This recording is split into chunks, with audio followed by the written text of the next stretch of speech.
এই প্রথম আমার ছেলেকে নিয়ে আমার প্রথম ব্লগ শুরু হলো। তো আমরা রোদ তাপানোর জন্য চলে এসেছি ছাদে। কাকাই কোলে নিতে এখনো ভয় পায়, আজকে কোলে নিচ্ছে। আজ তো রবিবার, বাড়িতে সবাই থাকে, কারো অফিস নেই, তাই আমার ছেলে আজকে বাবার কাছে অনেক আদর পাবে। এমনিতে তো সে সকালে যায়, রাতে আসে, ছেলেকে সেরকম সময় দিতেই পারে না। যাই হোক, দেখতেই পাচ্ছ আজকের ওয়েদারটা বেশ ভালোই আছে। তো আমি ভাবছি হাতে জাঙ্গার সময় আছেই, আজকে একটু টিফিন বানিয়ে নিই। আসলে বেবিটা আসার পরে আমি এসব বানানোর মতন সময় এখন পাচ্ছি না। রবিবার করে যেহেতু সবাই থাকে, তাদের হাতে দিয়েই আমি এসব বানানোর মতন সুযোগটা পাই। সোনা পাপাটার পার্সেল আসছে।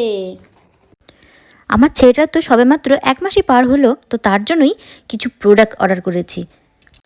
তো সেগুলো চলে আসছে, ভাবলাম তোমাদের সাথে একটু শেয়ার করে নিই এখনকার বাচ্চা কাচ্চার কত কি লাগে। সেট ওয়াইপ আসছে,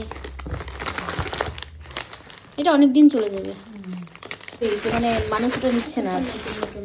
এখন সব হিমালয়ার প্রোডাক্ট আসছে। লোশন, এইটা কি আসছে?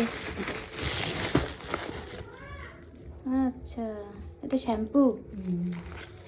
11:30 দেখো। হ্যাঁ, একবার স্নান টান করায়নি। এটা বোধহয় সোপ। হ্যাঁ, সোপ তো এটা। এটা কি মা, কই গেল? ও বাইরে।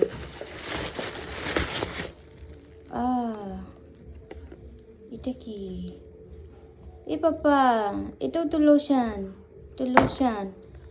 এটা কি? এটা শ্যাম্পু। এটা একটা ময়শ্চারাইজার ক্রিম। আরেকটি প্রোডাক্ট এসেছে, এটি হলো আমার ছেলের মূল্যবান সম্পদ।